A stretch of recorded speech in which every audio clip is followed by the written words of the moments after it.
Hey guys, I'm back with a video to show you how I paint my nails. Now once again, I'm not a professional, this is just my hobby and these are just things that I found work for me. I always start off with a good base coat, and lately I've been loving ORLY Bonder, so I've been using that most of the time. There's more I'd like to try though. And if my nails need a little extra care, I like to use this OPI Nail Envy, and I usually use it for a couple weeks straight. The color I'm using is OPI Miami Beet, and it's such a great color for any time of year. And the formula is fantastic. And then you want to make sure that you have a good top coat as well, and I like HK Girl by Glisten and Glow. And all the products I'm using will be listed down below with links. For cleanup, I always use pure acetone and a brush.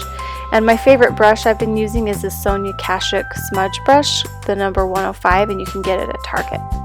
And then I like to have a towel and a little container to put my acetone in. So starting off with your base coat, I like to just make sure I don't get it up in the cuticle, and then I want to make sure that I cover the tip of the nail as well, and apply that to all your nails.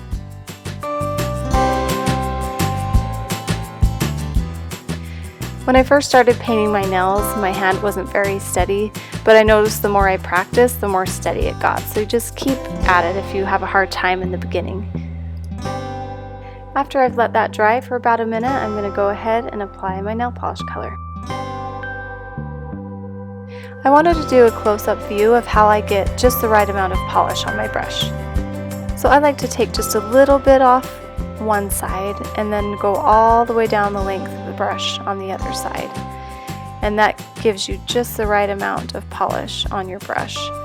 Now if I'm doing a small finger like my pinky, I want to make sure that I am pushing harder against the bottle to get more polish off.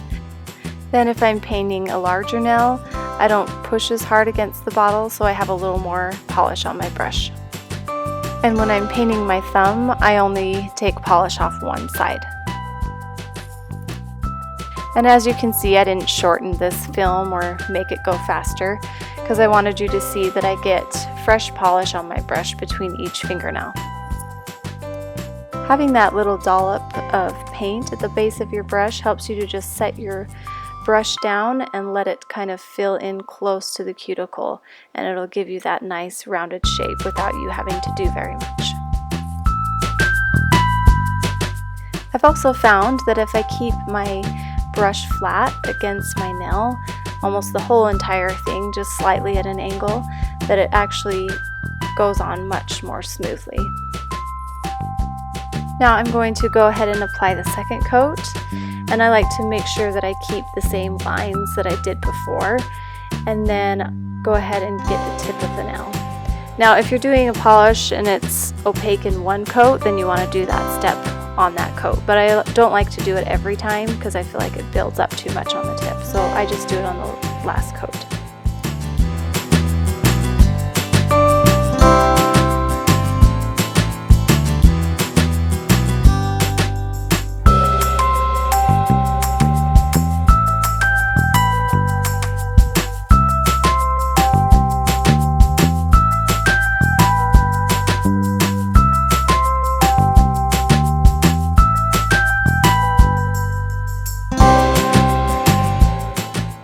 I just get this little container and pour in my pure acetone. You don't need a lot, just a teeny bit.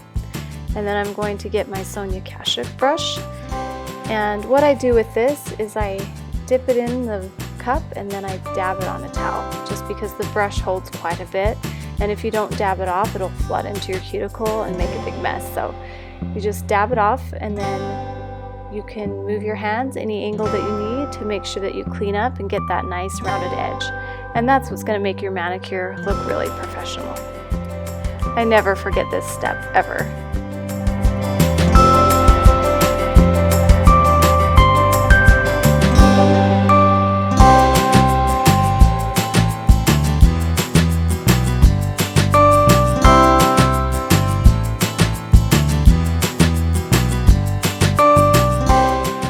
And then to get my top coat out, I do kind of the same thing.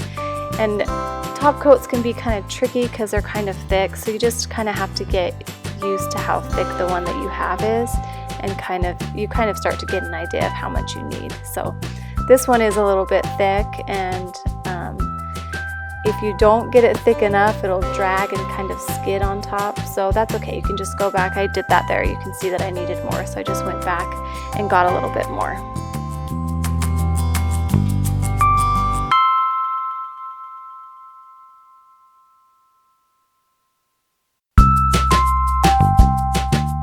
And then you want to lightly go over each fingernail tip as well with your top coat.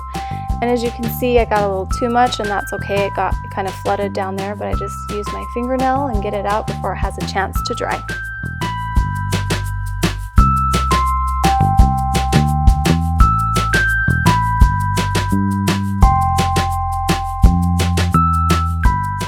Now, because the acetone is so drying, I like to use this solar oil to replenish the oils around my cuticle.